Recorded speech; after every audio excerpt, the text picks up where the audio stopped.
बरसों से धर्म ग्रंथों, पौराणिक कहानियों और लोक मान्यताओं के रहस्यों को परखा जाता है। हमारा मकसद न तो धार्मिक भावनाओं को ठेस पहुंचाना है और न समाज में अंधविश्वास फैलाना। रहस्य की पड़ताल तार्किक और वैज्ञानिक कसौटी पर की जाती है।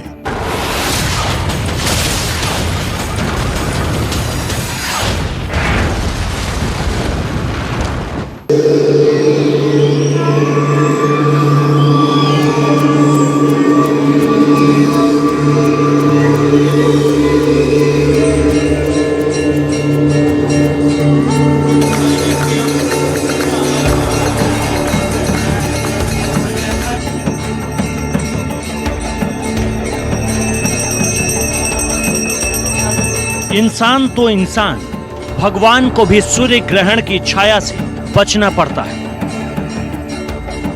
इंसानों पर ग्रहण का असर तो ग्रहण काल के दौरान होता है, लेकिन भगवान को तो ग्रहण से कई घंटे पहले से ही बचाने की कोशिश शुरू हो जाती है। क्या आपके मन में यह भी सवाल उठता है कि भगवान को ग्रहण से बचाने की जरूरत क्यों पड़ती है? निराकार शक्ति पूरी सृष्टि को चलाती है, भला उस ईश्वर के पूजा घरों को ग्रहण से कई घंटे पहले क्यों बंद कर दिया जाता है?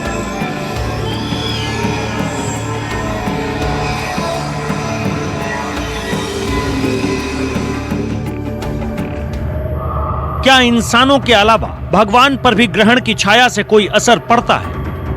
ग्रहण से जुड़े ऐसे तमाम रहस्य आज आपके सामने खुलेंगे।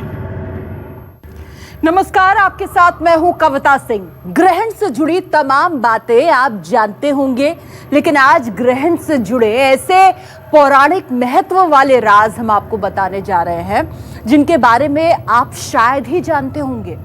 ग्रहण काल में इंसानों से पहले हम पूजा घरों को बचाने की जरूरत क्यों हमको पड़ने लगी, इस सवाल का जवाब भी हम आपको बताएंगे। ग्रहण को लेकर हर शुभ और अशुभ पहलू आपको विस्तार से समझाने की आज कोशिश करेंगे।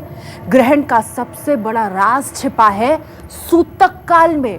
हम और आप तो ग्रहण के दौरान खुद को सुरक्षित रखते हैं, लेकिन ग्रहण काल से ठीक 12 घंटे पहले ईश्वर और पूजा घरों के लिए सूतक काल शुरू हो जाता है। 21 जून 2020 का सूर्य ग्रहण पिछली कई सदियों में पड़ चुके ग्रहण से बहुत अलग है। यह वो ग्रहण है जो 9 सदी में पहली बार पड़ा है,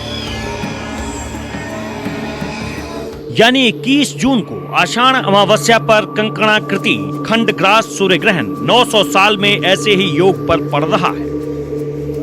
इसे चूड़ामणि भी कह सकते हैं, क्योंकि जब सूर्य और पृथ्वी के सामने चंद्रमा आ जाएगा तो धरती पर अंधेरा हो जाएगा। लेकिन इस दौरान ग्रहण का जो आकार होगा वो ऐसा दिखेगा जैसे आसमान में कोई चूड़ी नजर आ रही है, जिसके चारों ओर मणि जैसी चमक है। इसीलिए इसे कंकन या चूड़ामणि ग्रहण आकृति कहते हैं। ये जो भौगोलिक दृष्टि से, वैज्ञानिक दृष्टि से एक भौगोलिक घटना दिखाई पड़ती है कि पृथ्वी और सूर्य के बीच में चंद्रमा आया और यह ग्रहण हो गया, लेकिन ज्योतिषीय अनुसार या आध्यात्मिक दृष्टि से या वैज्ञानिक दृष्टि से भी देखेंगे तो ब्रह्मांडीय किरणों का बड़ा प्रभाव होता है पृथ्वी के ऊपर, अंतरिक्ष के ऊपर, पूरे ब्रह्मांड के ऊपर, और यहाँ रहने वाले जीवों के ऊपर उन किरणों का प्रभाव होता है। सूर्य ग्रहण का समय यूं तो पूरी धरती पर करीब 5 से 6 घंटे तक रहेगा, लेकिन सूतक काल सूर्य ग्रहण के समय से ठीक 12 घंटे पहले शुरू हो जाता है। जानकारी के मुताबिक किसी भी पूर्ण ग्रहण के पहले 12 घंटे का समय और पूर्ण ग्रहण के बाद का 12 घंटे का समय सूतक काल माना जाता है। इस दौरान सभी पूजा घरों और मंदिरों के कपाट बंद रहते हैं। सूतक काल समाप्त होने के बाद ही पूजा घरों और मंदिरों के कपाट खोले जाते हैं। बाकायदा गंगाजल से उन्हें पवित्र किया जाता है और उसके बाद पहले की तरह ही पूजन अर्चन शुरू हो जाता है।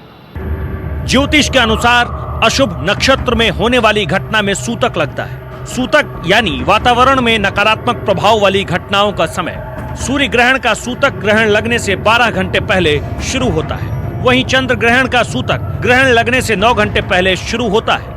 सूतक काल में किसी भी तरह के शुभ काम नहीं किए जाते, यहाँ तक कि पूजा घरों के कपाट भी पूरी तरह बंद रहते हैं। भगवान की मूर्ति को स्पर्श करने की भी मनाही होती है। सूतक काल लगते ही मंदिरों के कपाट बंद कर दिए जाते हैं। शास्त्रकार ऐसा कहते हैं कि जब ग्रहण लगता है तो उस समय सूर्य या चंद्रमा से इस प्रकार की किरणें निकलती हैं जो कि पृथ्वी में रहने वाले प्रत्येक प्राणी को अत्यंत प्रभावित करती हैं। ऐसे समय में भगवान के मंदिर आदि सब पट आदि बंद रहते हैं। उससे ग्रहण से भगवान के मंदिर को कोई प्रभाव नहीं पड़ता है, लेकिन पट इसलिए बंद रहते हैं क्योंकि कुछ ऐसे लोग हैं जो कि भगवान का दर्शन करे बगैर जलपान भी नहीं करते हैं, भोजन भी नहीं करते हैं, और वह घर से चल करके भगवान का दर्शन करने के लिए मंदिर तक आएंगे। उस ग्रहण काल में जो किरणें निकल रही हैं, जो कि हानिकारक किरणें हैं, उनसे उस आने वाले भक्तों पर प्रभावित करेंगी। धार्मिक मान्यताओं के अनुसार ग्रहण के सूतक काल में चारों नकारात्मक ऊर्जा वातावरण में फैलने लगी। इसलिए इस समय किए गए सभी तरह के शुभ काम का पुण्य हासिल नहीं होता। सूतक काल में ईश्वर के साथ साथ इंसानों के लिए भी कुछ विशेष सावधानियां बरतने की बात कही गई है। गर्भवती महिलाओं के लिए सूतक विशेष रूप से हानिकारक होता है। सूतक के दौरान गर्भवती महिलाओं को घर से नहीं निकलना चाहिए। किसी भी तरह धारदार चीजों का प्रयोग नहीं करना चाहिए। कुछ भी काटने छांटने का काम करने से बचना चाहिए। सूतक में धारदार चीजों से कुछ भी काटने से बचना चाहिए।